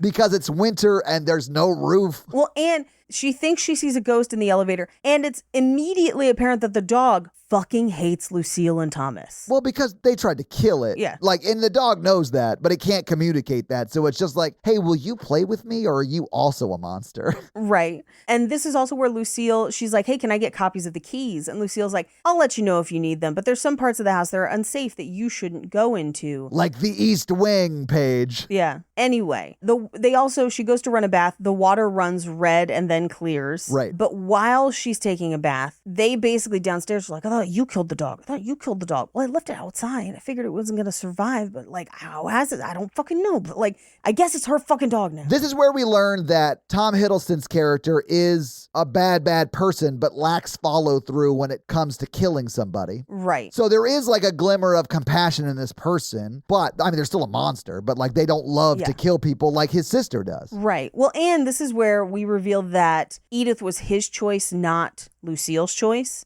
Because she's like, you chose her. Why? Like, now you have to deal with her. But we cut back up to the bath where she's playing fetch with the dog. And at one point, the ball doesn't come back. And the dog comes back without it. Yeah. So we see, Edith doesn't see, a ghost with a missing ring finger. Yeah. And then the ball rolls back. So we know there's ghosts all over this house. Oh, yeah. It's lousy with ghosts. We cut to after. They give her tea with berries in it that will turn out to be poison. And they tell her that the sounds that she's hearing are just wind through the chimneys and the house kind of breathes. But as this is happening, Tom Hiddleston's character, is sitting next to her on the couch and they're like cozy. He's actually kind of putting the moves on. Yeah. And Lucille is watching and interrupts them. Yeah, she cockblocks him a lot because, you know, that's her boyfriend. Right. Brother friend. Is it brother friend? I don't know. I don't know the terminology, guys. House of Wax.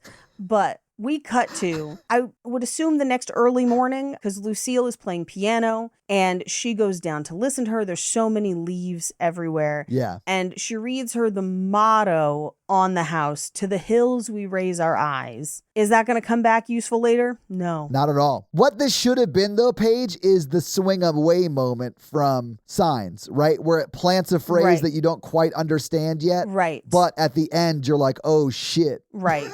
I get it, you know, but they don't do that. Right. It's just like a non sequitur. Yep. But in this scene, we reveal that she's playing a lullaby that she used to sing to Thomas and tells them about their childhood where they were essentially kept confined in the attic, flowers in the attic style. Yeah. And their mother, verbally, it is implied, abused them, but then their mother was also physically abused by their father. Yeah. I think it's the same tune that she's humming while she's giving him a hand at the end. It is. Yeah. It is the same. Yes. But this is where, and I think this is her just trying to suss out if her brother is cheating on her. Oh.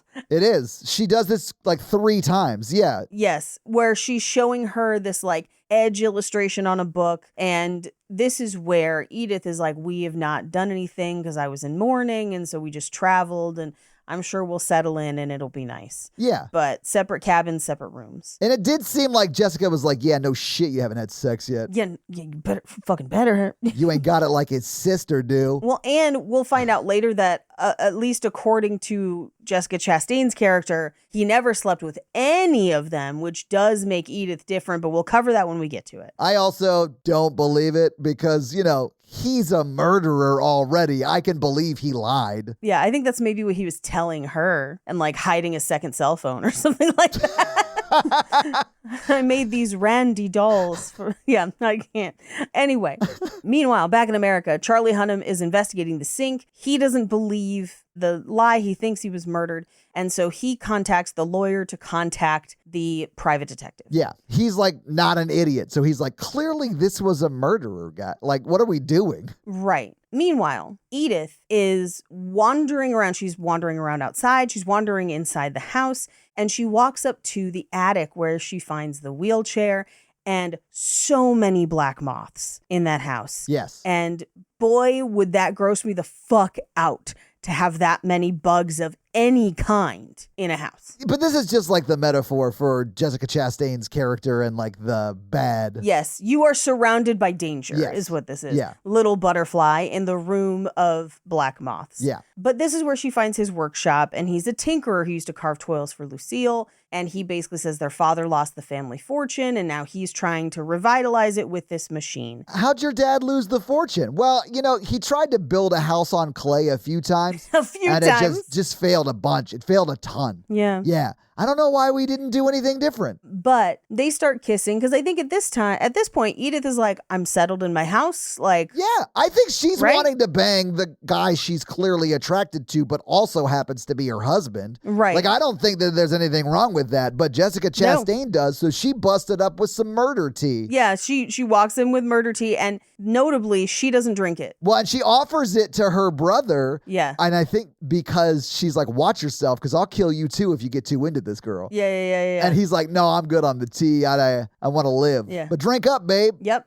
We cut to that night. She's asleep. She wakes up and Thomas is gone. He's not in bed next to her as he was the first night. So she walks through the house. Now, having seen this twice on a second viewing, you know that he is in bed with his sister. And so at some point, she would have probably walked in on them because she walks around this house the whole time. I mean, she would have walked in on them at some point. I mean, she walks in on them at Yeah. the end of this. So yeah, I mean, Yeah. This part actually scared me, Paige, because the creepy walk down the hallway and then like it builds up to opening the door, right? And you think there's gonna be something Right. behind the door, but there's not because there's a bark as she opens the door. Right. And so you look over and it's just the dog who's like, honestly, just bark, bark, bark, bark, bark. But it's very much like, don't go in there. This place is haunted as shit. Are you not paying attention? Right. The people who lived here tried to kill me. Guys, what are you doing? And then when it cuts back to her, we see what looks like the mud-covered or clay-covered skeleton of a ghost that like is so pressed against the door to reveal as much of his face as possible. It seems like the ghost was like only gonna get SAG insurance if it got so much screen time in this movie. So it was like Sure. really forcing its face into the shot. But it still scared the shit out of me because it was like right on the transfer back to her. And because the door was already opened, it's just like right there. It scared me. It really did get me. I see this one looks really cartoony to me. I don't think it looks amazing. It scared me. The jump scare of it all got me. I think the one for me that is scarier is if you look over her shoulder back down the hall, there's another Yes. ghost like herky-jerkying through the hallway. It looks like it should be standing next to Thomas S. Pumpkins, but Yes. it is very scary. Yes. So she kind of like backs away from the ghost because the ghost is now like on the floor chasing her. She ends up down in where the vats are in the basement. And this is where she finds the chests and luggage for Enola. And then we cut to her being comforted later. I assume they found her down there or she took the elevator back up or whatever. But she's like wrapped in a blanket and she's like, has anyone died in this house? And he's like, yeah, I mean, it's 800 years old. So like plenty of people.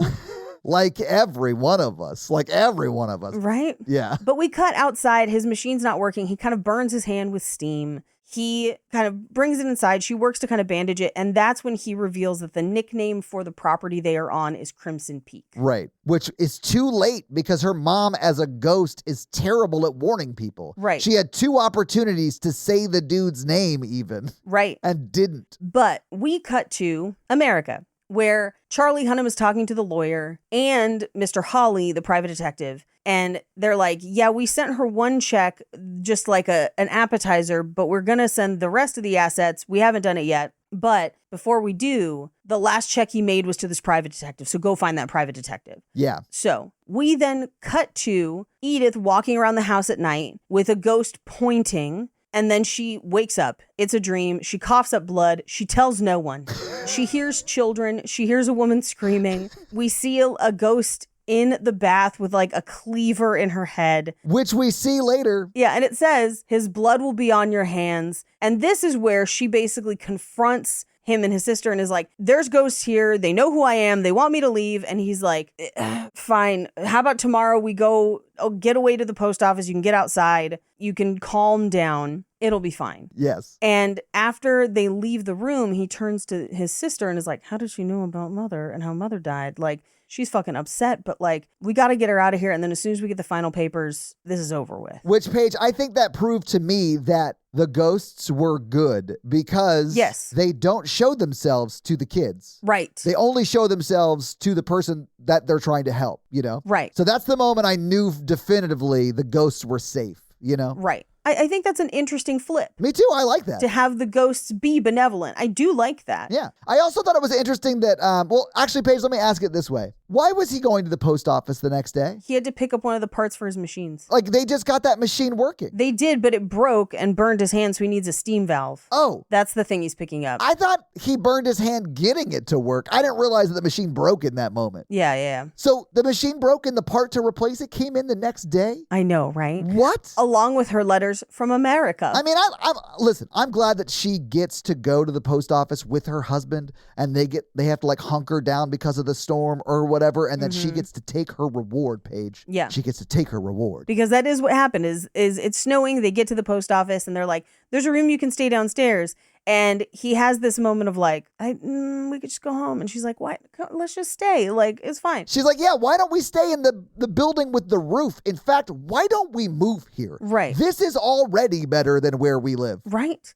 But we cut back to America where they have now met with the private detective. And he's like, yeah, they definitely killed their parents. And also he's still married. And if he's not still married, then that means that lady died and they never reported it. And he has all her money. She's in danger. Yes. She's in danger. So Definitely. Charlie Hunnam immediately sets off. But we then cut to them in the basement where she's still making him read her novel. Paige, I have a real quick question. Charlie Hunnam just now in the story realizes he's got to get to England somewhere. Right. From Buffalo, New York. Correct. It's the next day where they kick her off the ledge, right? Or is it like a while later? It has to be a few days later, but I don't think it's long enough for him to get there. It would have to be weeks later. Like, that's why I'm bringing it up. Because, like, it felt way too soon for him to show up there. Like, did Amelia Earhart get you here? Right. And I would say it would have to be, I think it has to be at least a week for him to get there. And that's generous. I think 2 weeks is probably more reasonable. And is it possible that the events that we cover over the next couple scenes take that long? Maybe, but it is not shown like that in the movie. It is shown with the time frame of somebody who could hop on a flight. Well, yeah, because flight wasn't possible until 1903, which is 2 years after this. Right. Anyway, back to the basement. She's reading the novel and they like bang it out. And again, they do the positioning they use to get a shot of Tom Hiddleston's butt is exactly the same as The Room. And I can't unsee it. And it's just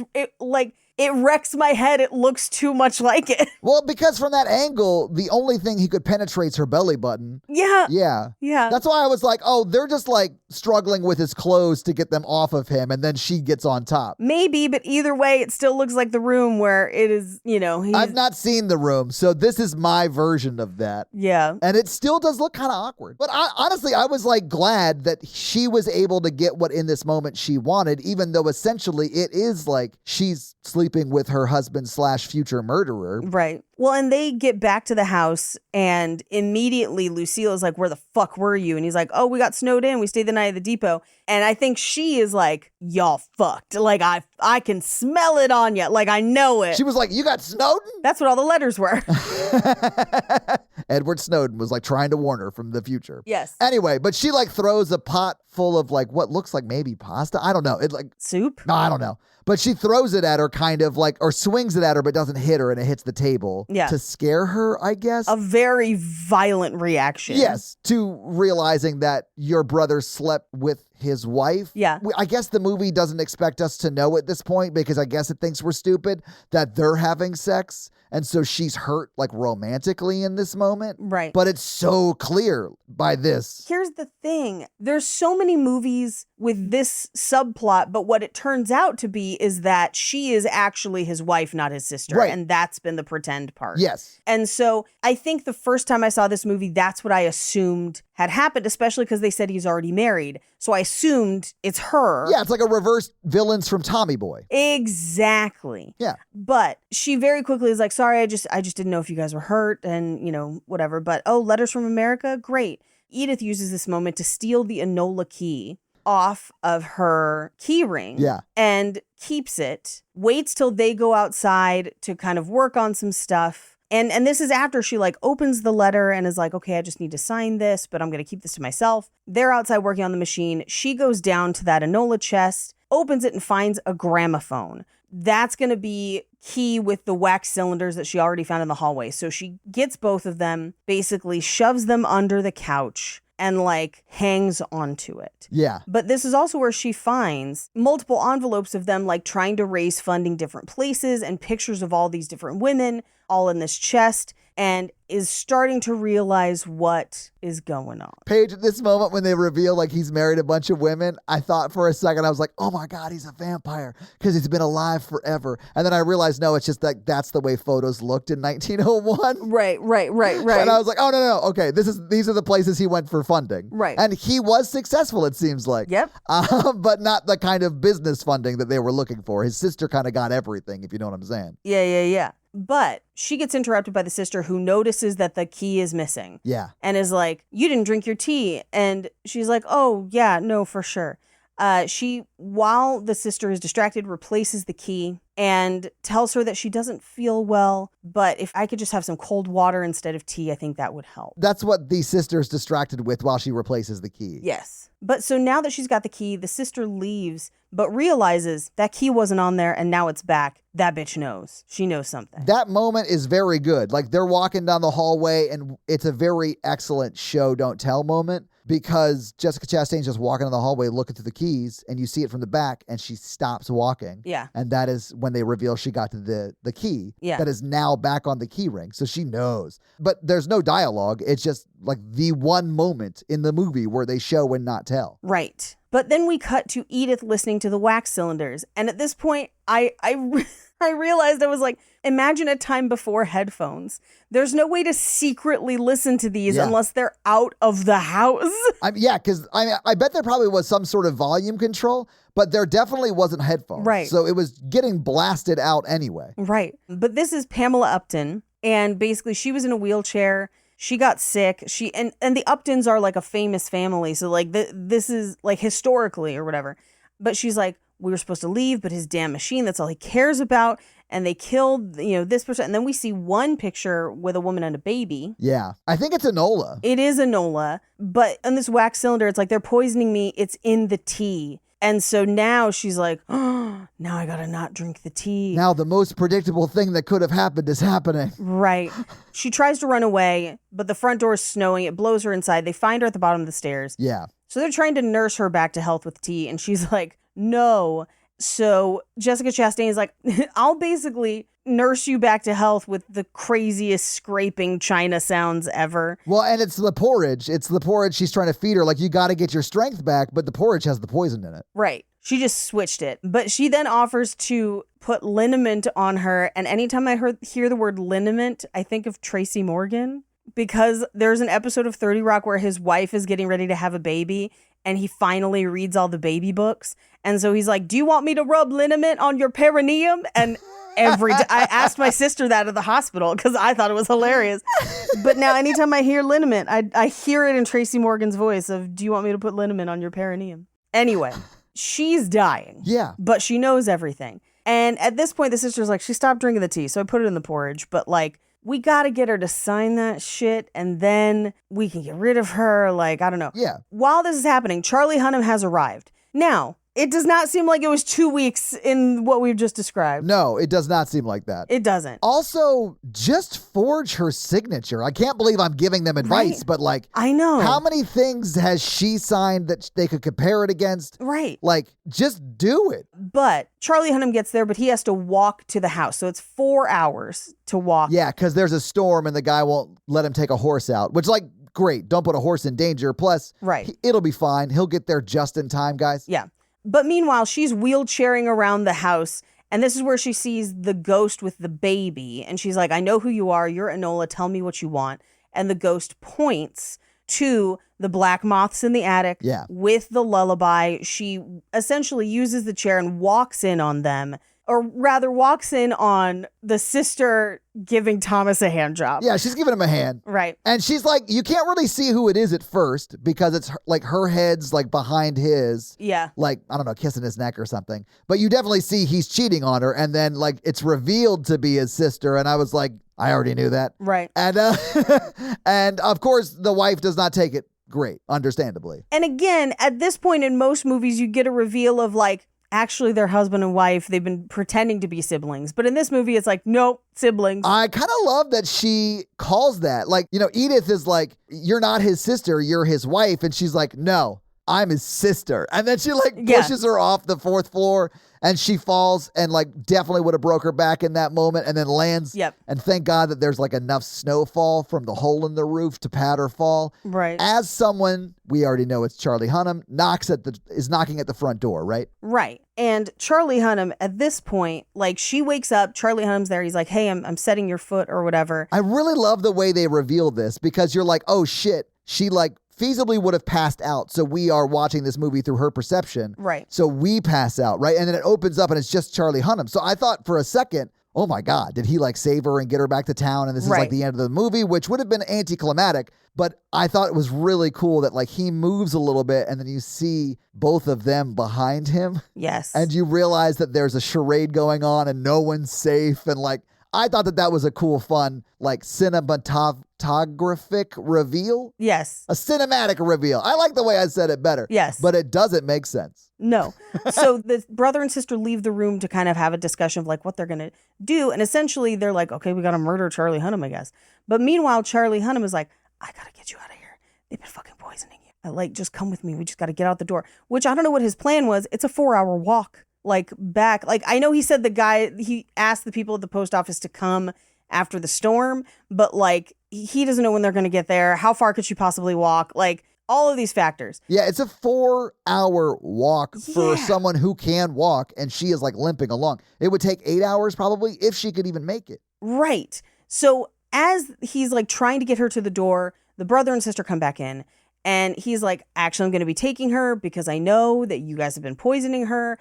And Thomas, I don't know what your involvement was, but Lucille, I know that you murdered your mother at 14 and they sent Thomas to boarding school and you to an institution and you have been killing women probably. And so I'm going to try and take her away. And as long as I get her away safe, I'm not going to say anything, essentially. Just like, let me get her to safety. Yeah, more or less. But no, Lucille stabs him and he wanders out and eventually somehow ends up in the basement. Probably through a hole in a wall somewhere, honestly. I have no idea. This house is terrible. But like he does end up there, yeah. Yeah. But Lucille takes Edith upstairs to make her sign those papers and then she is gonna kill her. And she's very open that that's what's gonna happen. But she also made Thomas stab Charlie Hunnam one more time. But he's like, you're a doctor, show me where I can stab you and you can survive. So you can get her out of here. I mean, great. He still doesn't deserve a redemption arc, but like... No. So he ends up down in the basement. Sister takes Edith up. Thomas goes down into the basement where Charlie Hunnam is and is like, all right, I'm going to fucking like deal with my sister. You get her to safety. Yeah. We'll figure some shit out, okay? Fine. Break. Team. We then cut upstairs where Lucille is burning her manuscript. Just like tossing the book in the fire and is like, you had no living relatives and that's why but money and that's why we targeted you. And she was like, well, you killed somebody's baby. And she's like, no, nobody ever fucked Thomas. Although Edith reveals Thomas reveals momentarily that he and Edith banged, but allegedly no one ever fucked Thomas. It was my baby. So it's a baby born from incest that had some issues. And she said, we should have killed it, but I wanted to keep it, which is also a really dark, fucked up thing to say. Yeah. But so apparently Enola, who I don't know who they told Enola the baby belonged to, like father-wise, the sister doesn't have a male suitor, and they're the only 3 people in the house. And so I don't know who they told Enola, like how they told Enola that baby happened. They were probably like, listen, Enola, it was Yahweh. Yeah, something. But like Enola says that she can treat the baby and try to help, but the baby dies anyway. And then they killed Enola. Yeah. So at that point, and this is also where she gets the like, you know, why would you do all this? And she's like, money, of course. Like the love was for money. The horror was for love. And you're just like, is that this movie's tagline, I guess? I think it was. And she has this whole like, yeah, this like love burns you and maims you and makes monsters of us all, which I do think is this movie a little bit co-signing on the sibling relationship, which I don't love, of like, that's love. And you're like, oh. I don't know that the movie is taking a stance that like it's okay. I think it's just like, hey, this lady's crazy. She was traumatized as a child and like, sure. So she has some very crazy, wicked, out there views, and these are they. Yes. And she keeps braids from everyone she kills. Yeah. Just like the guy from Bones and All. Yes. But this is also where now Edith is like, thinking back is like, wait, who killed my dad? And she was like, oh, I did. That's fine. And so at that point she signs, but then stabs her with the pen. Yeah. And this is where Thomas comes up and he's like, run, McMichael, the Charlie Hunnam is alive. Like, go to him, leave, and I will get rid of the papers. You go. I kind of loved that she signed first before stabbing, because it is like her like putting the stakes down. Yeah. Like, winner take all of my dad's inheritance. Yes. It is a fight to the death from this moment on. I loved it. I was like, yes. Yeah. If she had just not signed and stabbed, there'd be no need for them to burn the papers or whatever. Right, right. Also, there's no need for them to burn the papers because she's still alive. Exactly. But I do understand why he does it. It's because if she does end up dying, they don't get anything. Right. And he tells her, he's like, I'm not lying. You can wait for me or not, but like, please leave. Yeah. She does wait for him. She shouldn't have. Rookie move. Yeah, bad move. But he ends up with his sister stabbing her and being like, the 3 of us could live together because I do love her. And she's like, ultimate betrayal. So she stabs him and then stabs him in the face. Like right in the cheek, like below his eye. And then we see him pull it out. Yeah. Well, and at this point, then Lucille is like weeping over his dead body. But who is there? Edith. And I'm like, girl, why did you wait? And this is where she goes running from the second, because she's in the attic, remember? Yeah. Like to go down. And this is where I noticed it was bleeding from the top of all the walls. Yeah. And I was like, Jesus Christ. So she grabs a knife from the kitchen. There's like an elevator knife fight. There's a knife fight out in the snow. I thought it was hilarious and honestly really stupid of Lucille to bring a knife to an elevator fight. Yeah. Like, it was really funny to me that she like defeats her using the sliding door of the elevator and like, yeah. I don't know. It made me laugh. Well, and so she takes the elevator down. She gets Charlie Hunnam and then they get out into the snow. How? Probably through a hole in the wall that's never established. Like the house. It's never established or explained. The house is like Schrodinger's house. It like both does and doesn't exist in or over clay. Like none of it makes sense. The house is strictly a metaphor, honestly. Well, and they establish multiple times in the movie, they're like getting in and out of the mines, you use the elevator. But like if you took the elevator back up, that's where Jessica Chastain is. So they just like cut to them in snow. Like there's no answer for how they ever get outside. Well, no, Jessica Chastain and Edith climb up the Tonka truck of buckets that are like... They do, but how does Charlie Hunnam get outside? Yeah, through the hole in the wall. I have no idea. Like there's no explanation for that at all. Anyway, they fight in the snow and Jessica Chastain is like, I will fight till one or both of us are dead, essentially. Like, yeah, either I am dead or you are dead. I am fighting to the death. Yeah. And then Edith is like, well, I'm fine with that, but like, who's behind you. Right. And she falls for it, guys. Well, she turns and is somehow able to see that ghost, but not any of the other ghosts in the house. I honestly think that makes sense, and I'll tell you why. Okay. The other ghosts clearly can show themselves. They just choose not to because they don't want to help Jessica Chastain and her brother because they're the sociopaths that killed them. Right. And they're only trying to help. So I think that makes sense because he is helping by showing up here, because it does pull her focus to let Edith bash his sister's brains in because, guys, he really misses his sister and wants him to join her in this afterlife so he can ectoplasm all over her. Yeah. And meanwhile, Edith finds a shovel and blunt force traumas Lucille to death. Yeah.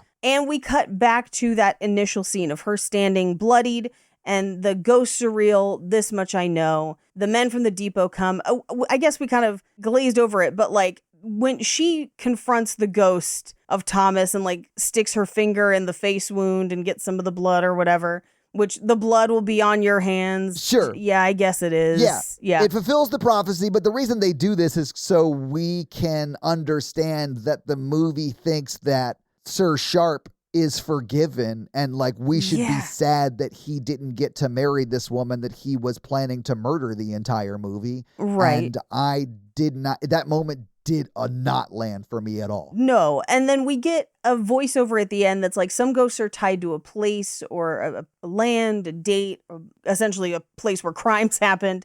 Others hold on to emotion and drive and loss. And we cut to Lucille playing the piano. And she said, some ghosts never go away. And that's the movie. I do like that the movie more or less ended in some ghosts are around nouns. And some ghosts exist because verbs. Yep. But Paige, having seen this movie and having talked about this movie, what did you think about Crimson Peak? And I do think we should have mentioned this beforehand. It's actually P-E-A-K, like the top of a mountain, not peak like she does when she sees the incest. I definitely liked it better than the first time I saw it because I didn't have the disappointment of thinking it was a haunted house movie and then it being something completely different. Right. But I don't know that I'm going to rush to watch it again anytime soon. The credit I will give it, especially because I knew what I was in for now. I did have fun, spooky vibes watching it where I was like, all right, yeah, for October, why not? Spooky vibes, right? Absolutely, yeah. But it's not a favorite. I'm not going to return to it often. If you want to watch a movie that is vibes only and spooky vibes, I feel like that's this. Yeah, sure. If you want to watch a movie that's a well-told story that leaves you feeling oh man, everything in that movie was earned and I was with it the whole way, this is not that movie. Yeah. Because at the end of this movie, when they're sad, the movie is sad that this lady's torturer, more or less. Right. And the person who was trying to actively kill her for her estate was dead. I was yay, she's free of this villain. Mm-hmm. And the movie's it's so sad, right? It's so sad. And I was no, it's not. It's not sad at all. She's free. And Charlie Hunnam is a great backup plan. So oh yeah, she could do better. Although I honestly, Paige, he should change jobs. He's the worst ophthalmologist ever. He never saw any of this coming. Yeah, not at all. How does this murder look better to you? 1 or 2? Which sibling looks more like the murderer to you? 1 or 2? Yes. Paige, do you have any fun facts for us? Yes. Well, here it is with your fun facts. Crimson Peak fun facts. While the house was built in its entirety, it did have to be torn down at the end of the shoot in order to make space in the studio. So most of this was filmed on location in a studio, not on a hill. That makes sense. Where they built an entire house. Everything in the house was made special for the house. Nothing was reused from salvaged parts. And in part because they built most of the furniture in 2 sizes. When a character sits on it or appears on its background, it can show certain emotions. So bigger sizes were to make characters feel weak and tender. Smaller was to show their strength and determination. So you'll notice that oftentimes Mia Wasikowska looks very, very small in relation to the furniture, but Jessica Chastain looks very either natural or large compared to the furniture, even though when we see the characters side by side, they do not have a drastic difference in size. That is a trick of the camera and the furniture. Interesting. Yeah. Now, when Guillermo del Toro pitched this film to Charlie Hunnam, he told him that he'd be playing the damsel in distress, and Charlie immediately signed on. Weirdly enough, that does kind of happen at the end, but that's not how I would describe it. But Sure. No, I mean, he's like the Sherlock Holmes that like gets stabbed at the end and then gets saved by the woman he's in love with. Yeah. Which I didn't mind that flip of it all. I just, No, you not know, at all. he's not a damsel in distress the whole time. She is the whole time, though. She is the whole time, yeah. Yeah. Guillermo del Toro wanted this to look like a Mario Bava Technicolor movie. Succeeded. Yeah. Very much looks that way.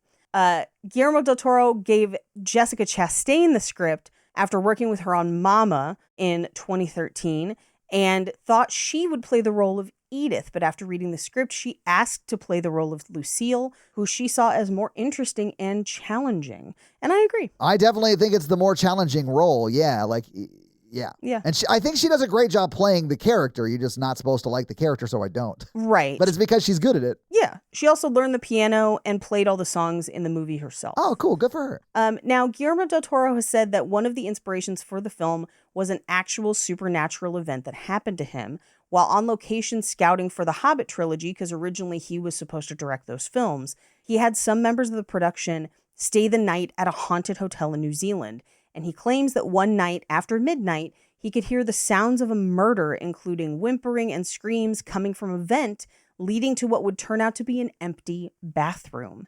And this event was the basis for a sequence in the film when Edith witnesses a ghost in the bathtub after hearing what we would find out later in the movie is the mother's murder. Yeah, like we 100% hear all of that actually in the movie. That's wild that he had a similar experience to that, because that is a very scary moment. Yes. Tom Hiddleston claims that he and Mia Wasikowska danced the waltz with the lit candle, and by the end of filming, the flame had not gone out.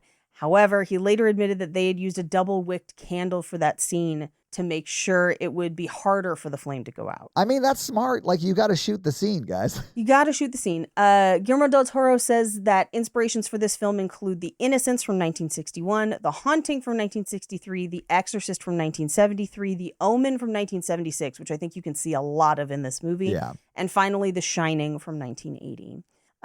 Benedict Cumberbatch was originally cast as the male lead, but left due to undisclosed reasons and then was replaced by Tom Hiddleston.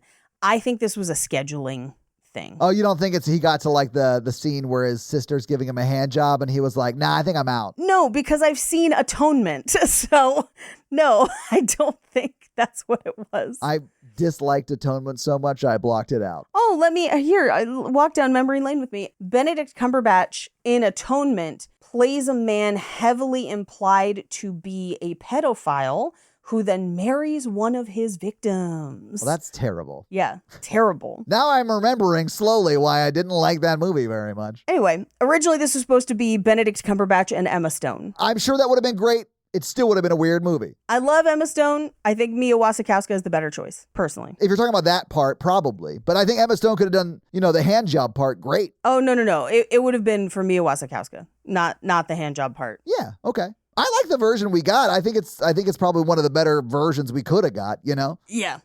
Universal wanted to release this around Halloween. However, they went so far over budget and schedule and didn't finish the film until January of 2015. They had to push the release date for an entire year to the following October. So this kind of sat on a shelf for a while. Yeah, I mean, this did come out October 16th of 2015, but if it sat on the shelf for a while, that sucks. Well, and the script was in essentially like pre-prod since 2006. But got delayed for 6.5 years so Guillermo del Toro could work on Hellboy 2, which is great. Yeah. And the Hobbit trilogy. So he does say that he wrote 11 or 12 versions of the film before settling on the final draft and was even coming up with new scenes during production. That makes a lot of sense. Yeah. Tom Hiddleston signed on within 72 hours of Benedict Cumberbatch dropping out of the film. Yeah, because he was literally outside Benedict Cumberbatch's house lurking in a bush until he dropped out. Yeah. I'll leave on this fun fact. So Charlie Hunnam and Tom Hiddleston were also auditioning for other things at the same time. Of course. Right. They both had just been turned down for the role of Thor. What? Yeah, okay. Which, Charlie Hunnam as Thor? Absolutely. Tom Hiddleston as Thor? Questionable. No, he's a great Loki, though. He's a great Loki. He's so good as Loki. Yeah, his angular baguette nature, perfect for Loki. Perfect for Loki. But we could have almost had a Hiddleston Thor, and those are your fun facts. Well, thank you for those fun facts, Paige. Let's talk a wee little bit about box office. So, Paige, what do you think the production budget was for Crimson Peak? I think this cost $80 million. Okay, Paige, a little bit less than that, although I still think Okay. $55 million is a pretty big budget. That's a lot. That's Yeah. still a lot. Yeah, if you adjust for inflation, though, that's $75.2 million today. All right. Now, as I mentioned, and Paige obviously mentioned, this movie came out in October, but not until the year after the October they had initially wanted it to come out. Right. Which means it came out October 16th, 2015, and it was fourth in the theaters when it came out. It got beat by Goosebumps. Number 2 was The Martian. Number 3 was Bridge of Spies. Number 4, of course, was Crimson Peak. And number 5 was Hotel Transylvania 2. Paige, what do you think Crimson Peak made in its opening weekend? So I'm going to say this probably made at least $25 million its opening weekend. Paige, Goosebumps, what was number 1, made 23. Ooh. Yeah, the number 4 movie, though, did make 13.1, that number 4 movie being Crimson Peak. Oof. So it did make 13.1 in its opening weekend. They didn't do as well as I think they had hoped. Word got out. Yeah. Pretty fast. The following week, it dropped from 4th to 8th, and then it was 9th that next week, but was never again in the top 10, and was only in theaters for 3 more weeks for a 6-week total run domestically. So, Paige, what do you think it made domestically at the box office? $40 million. You're close. It was 31, though. 31 mil. Oof. Yeah. It did bring in $43.8 million internationally, which takes the total up to $74.9 million, which, if you adjust that for inflation, that would put you up at just over $100 at $102.5 million. But I'm still sure they were disappointed. It wasn't a total like bomb or anything. Like, it made its budget back, probably not its budget plus marketing, Yeah. but it definitely made its money back. So that's your box office. Paige, I think we should do the scary scale. And I realize that this is Romancing the Pod, but it's definitely a horror movie. It's definitely one that the horror version has wanted us to do. So I think we should do it. Yeah, our scary scale is a scale of how scary we found the film while we watched it today, with 1 being Ghostbusters, 10 being Texas Chainsaw Massacre. Todd. I'm going to give it a 3. Like, there were some creepy moments and there were 2 jump scares that really got me. I think I talked about both of them, but I'm going to give it a 3. I have this as a 1, and I think I had it as a 1 when I saw it in theaters too. Fair enough. But that's our scary scale. Sometimes if you don't like a movie so much, it takes you out of it completely and it's just no longer scary. So I've had those moments too. Yeah. But Paige, would you hit us with the romance scale then? Sure. Our romance scale is a scale of 1 to 4 of how romantic we found the movie today. Todd. If they had shown us the scene of Charlie Hunnam and Edith getting back to America and them just like boning down Yeah. all night, I would have given it more than a 1. But because the only sex we see in this movie is her having sex with the person who's planning on murdering her, it's not hot for me. Yeah, no. It's a 1 for me as well. Yeah. Well, that's your romance scale. Hey, do you think they're still together? Charlie Hunnam and her? Yes, I do. I think the kind of love that you form in trauma like this Yes. lasts forever, especially amongst people who, if not for the baguette, would have probably gotten married anyway. They were like childhood Yeah, yeah, friends, you know, like whatever. So yeah, I think they're still together. But I do think that the other couple in this movie are also still together. Haunted Mansion style. Yeah. Yes. Yeah. Hey, do we have any reviews, Todd? Yes, we do. So this week I'm going to read a Spotify comment from one of our most recent Spotify episodes, and that one being A Walk to Remember. And guys, there were a lot of comments that were in the realm of they really liked the Gina First. Gina First was a hit, apparently. Dino first. Which I thought was very funny. But I am going to read Stephanie because they say, totally agree with Paige about the tattoo scene. It only takes a little spark to get a fire going. And then fire emoji and butterfly emoji, which That's what's up. I know what that means. I've heard that Jason Mraz song. Anyway, Yep. if you want to have me read your Spotify comment or 5-star Apple review, like I just read Stephanie's, leave us one of those things and I'll do just that. So yeah, if you guys like this show and want to hear our other show where we talk about horror movies, that is The Horror Virgin. That's the only other podcast I am on, but Paige is also on Cult Podcast, which you can find at Cult Podcast. And you can find us on social media. I am at Todd J. Awesome, literally everywhere. Paige is at Paige Wesley on Instagram. No, it's at Rampage Wesley on Instagram and TikTok, at Paige Wesley on Twitter. That's right. All right. So that's where you can find Paige. If you want to find the show, we are at Romancing the Pod Show, right? Yep, Romancing Pod Show on Twitter. Well, and Instagram, right? And Instagram, but it's show SHO because character limits. If you start typing Romancing the Pod, it'll come up. It'll definitely come up on Instagram. I don't know about Twitter because I haven't posted on Twitter in a hot ass minute. So like, who knows? But That is where you can find more of us. So yeah, guys, give us a follow. Support the show any way you can. We'd love it. Smash that like button. Hell yeah! And that's going to be it for us, you guys. I'm Paige. And I'm Todd. And you complete us. Incestpletion, I guess? Ugh. Gross. Bye! Stop having sex with your sister, nerd!